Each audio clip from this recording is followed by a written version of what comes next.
Every time your dog gets wound up, barking at the window, spinning by the door, vibrating with energy the second a guest walks in, you say it. Calm down. You say it louder. You say it again, sharper this time. And nothing happens. Your dog does not slow down. If anything, they speed up. You have probably said, calm down, to your dog 1,000 times across their life, and it has never once actually worked. Not because your dog is defiant. Not because they are badly bred. Not because some dogs are simply too excitable to ever change. It is because calm down was never actually a command. It was just noise layered on top of an already overloaded nervous system. What nobody tells most owners is that raising your voice at an aroused dog does not lower their arousal. It raises it. Every single time you yell a phrase at a dog who is already amped up, you are adding stimulation to a brain that is already flooded, and the dog you are trying to quiet gets louder, not quieter. You are not failing because you are inconsistent. You are failing because you are trying to talk a body out of a state that words were never built to reach. There is a real way to build an actual calm command. A single cue that drops your dog's nervous system into a genuine, measurable state of relaxation, on cue, in 5 days. Not by suppressing the excitement. Not by forcing a position. By teaching the body something it has never been taught before. That this specific word means something safe is about to happen inside their own chest. Welcome to PAW'S Mind. If you want the practical, step-by-step methods that actually change how your dog's brain works, subscribe right now. Let's get into it. Before day 1, there is one thing you need to understand, because without it, every single step that follows will feel like it is not working, and you will quit on day 2. Calm is not a behavior. It is a state. A behavior is something you can see from the outside. Sit is a behavior. Down is a behavior. Stay is a behavior. You can watch a dog perform all 3 of those while their heart rate is elevated, their pupils are dilated, and their nervous system is fully activated.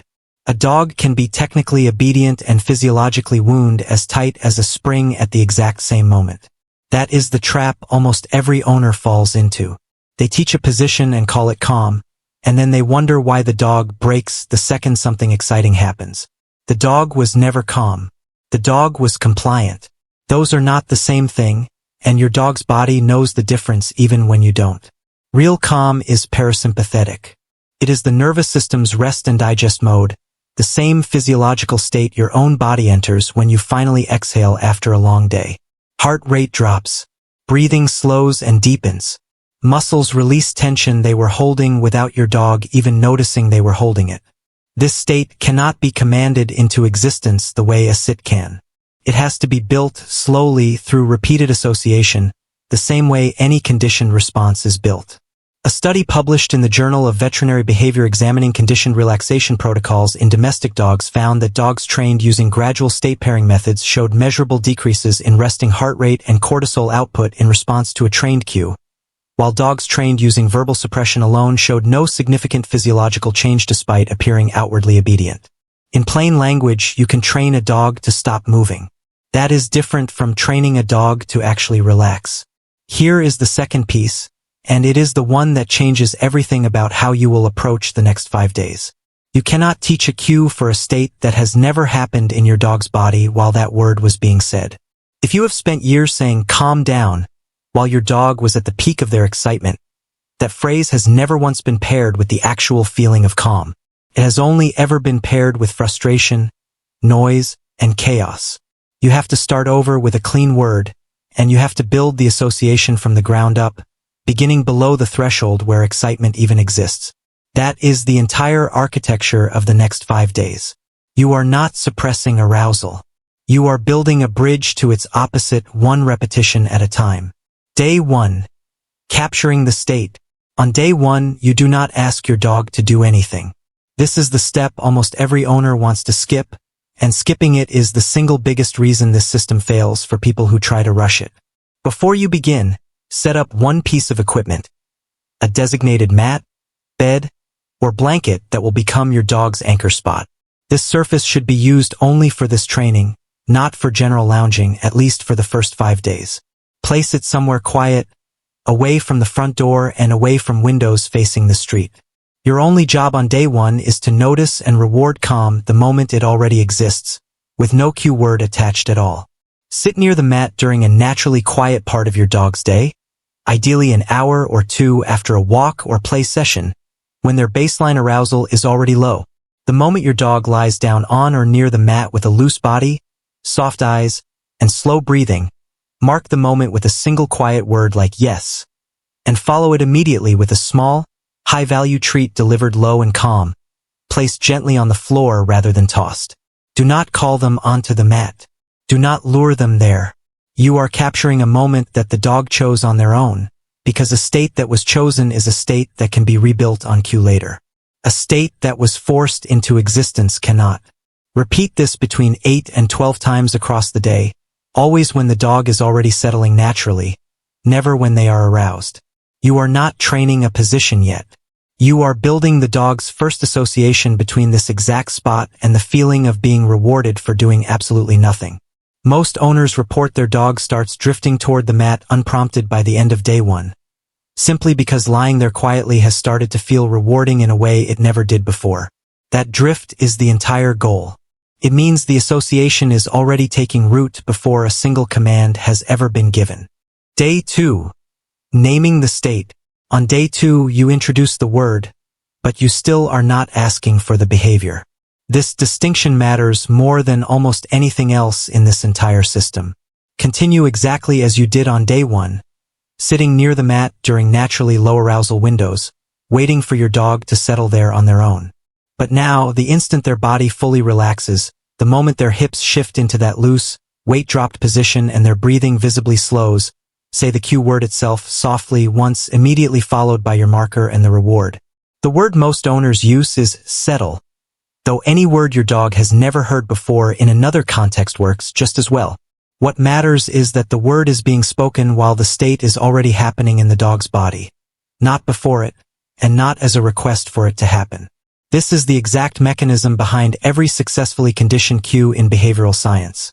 The word is paired with the state until the word itself begins to predict the state. You are not asking your dog to settle when you say it. You are simply narrating what their body is already doing, at the precise moment it is happening, so their brain begins building the connection between the sound and the sensation. Research on classical conditioning in domestic animals has repeatedly shown that pairing a novel cue with an already occurring physiological state produces a far stronger and more durable association than pairing the cue with a behavior the animal is actively being asked to perform under pressure. The dog is not being tested on day 2. The dog is simply hearing a word attached to something pleasant that is already happening inside their own body. By the end of day 2, most dogs begin to show a small but noticeable shift the moment they hear the word, even though you have never used it as a command. A slight softening of the eyes, an ear flick, a barely perceptible exhale. That tiny shift is the first sign the association is forming. Do not rush past it by trying to use the cue as a command yet. You are still one full day away from that. Day 3. The cue predicts the state. Day 3 is the first day you actually use the word before the calm state has occurred, and this is where most of the real training happens. Lead your dog calmly to the mat during a low arousal window exactly as before, but this time, the moment they arrive and before they have fully settled, say settle once in the same soft tone you have been using for 2 days. Then wait. Do not repeat the word. Do not physically push them into position. Sit quietly and simply allow several seconds to pass. Because the word has now been paired with the physical sensation of calm twice a day for 2 full days, most dogs will begin to offer the behavior on their own within 10 to 20 seconds of hearing it, lying down and visibly exhaling as their body catches up to what the cue has already told their brain is coming. The instant the full physical state appears, loose body, slow breathing, soft eyes, mark and reward exactly as before. If your dog does not settle within about 20 seconds, say nothing further. Simply wait them out in silence, and reward the very first sign of softening the moment it appears, even if it is incomplete. Never repeat the cue word twice in the same session. A cue that is said over and over before the behavior appears teaches the dog that the word itself carries no real information, and that pattern is extremely difficult to undo once it sets in. On day 3, begin extending the duration before you mark and reward. Where day 1 and day 2 rewarded the moment relaxation appeared, day 3 asks for 2 or 3 extra seconds of stillness before the treat arrives, then 5 seconds by the end of the day. This is the first time you are building duration into the behavior rather than just capturing the instant it occurs, and it should feel almost too easy. If it does not feel easy, you have moved too fast, and the fix is simple. Drop back to rewarding the instant the state appears with no added duration for a few more repetitions before trying to extend it again. Day 4. Mild disruption. Day 4 is where you introduce the first real test of whether the association is solid, by adding a small amount of distraction into an environment that has, until now, been completely quiet. Begin exactly as you did on day 3, cue, wait, mark, reward with the duration you built the day before. Once your dog is reliably settling within several seconds of the cue in the quiet environment, introduce one mild disruption partway through a session. This could be a family member walking calmly through the room at a distance, a recording of a doorbell played at low volume from another room, or the sound of keys being picked up without anyone actually leaving. The disruption should be small enough that your dog notices it but does not fully break out of the settled position. If your dog lifts their head or shifts their weight in response to the disruption but does not get up, wait quietly. In most cases, the dog will return to the settled position within a few seconds on their own, especially because the cue and reward history built over 3 days is already working in your favor. The moment they resettle, even partially, mark and reward immediately, and reward generously here, more generously than in the quiet sessions, because this repetition is doing more work than any of the previous ones. You are teaching your dog's nervous system that the settled state can survive a small interruption and come right back, which is the entire skill you are actually trying to build. If your dog fully breaks the position and gets up, do not repeat the cue. Simply wait, allow them to settle again naturally as you did on day 1, and once they are calm, quietly start the sequence over at a smaller version of the same disruption. This is not a failure. A dog that breaks position on day 4 and recovers within the same session is exactly on schedule. A dog that never gets disrupted at all on day 4 was probably practiced in too easy an environment, and you can safely increase the difficulty slightly tomorrow. Day 5. The real-world test. Day 5 is the day you finally use the cue in a situation that resembles the actual problem you set out to solve, but you do not start with the hardest version of that problem. Choose a moderately exciting real-world moment, not the most chaotic one. A family member arriving home after a short errand works well. The 10 minutes after a walk, when your dog is still slightly stimulated but past the peak of arousal, works well. The doorbell ringing for an expected, calm visitor works well. Avoid the most extreme triggers: an unexpected guest, another dog passing the window, a full greeting at the front door on this first real test. Those come later, once the foundation from these 5 days has had time to generalize through continued practice. Lead your dog to the mat just before or during the mildly exciting moment. Give the cue exactly once and wait exactly as you practiced on day 3 and day 4. Expect this to take longer than it did in a quiet room. 10 to 30 seconds is completely normal for a first real-world attempt. The moment any genuine softening appears, even a small one, mark and reward immediately and generously. You are not expecting perfection on day 5. You are confirming that the association you built in a controlled environment has begun transferring into a setting with real stakes attached to it. By the end of day 5, most dogs are reliably settling within 15 to 30 seconds of the cue in mildly exciting situations, with full duration and recovery from small disruptions intact. This is the foundation.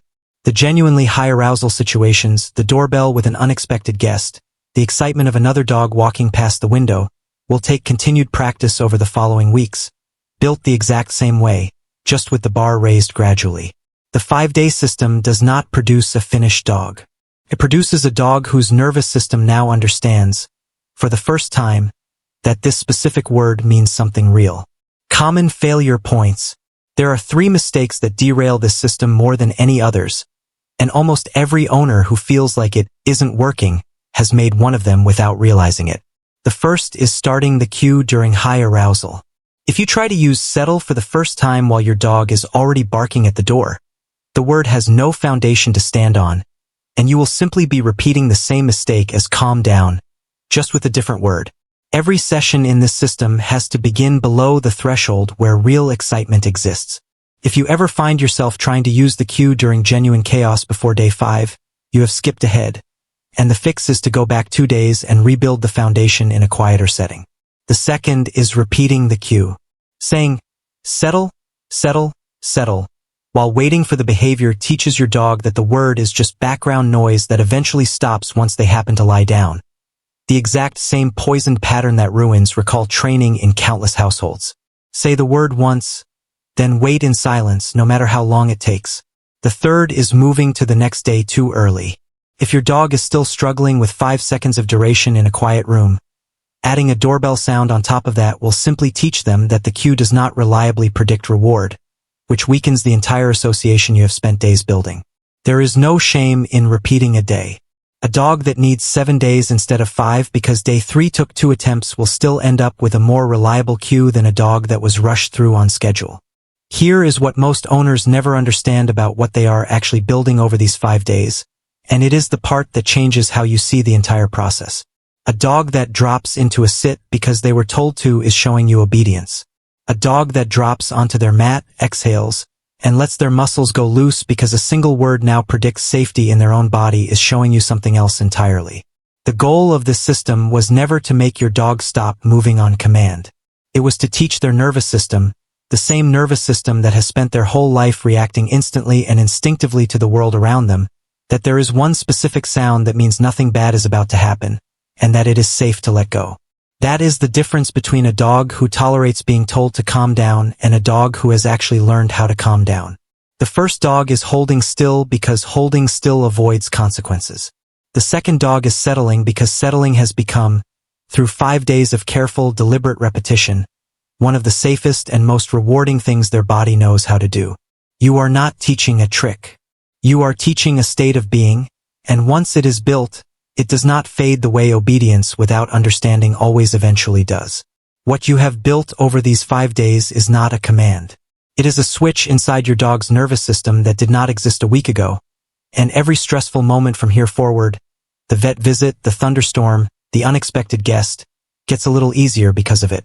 If this gave you something you can actually use tonight, share it with someone whose dog has never once successfully calmed down when they were told to. Subscribe to PAW'S Mind. We are here every week with the practical, step-by-step methods that actually change how your dog's brain works.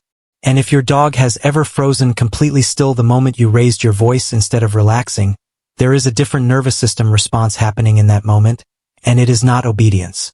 That video is next.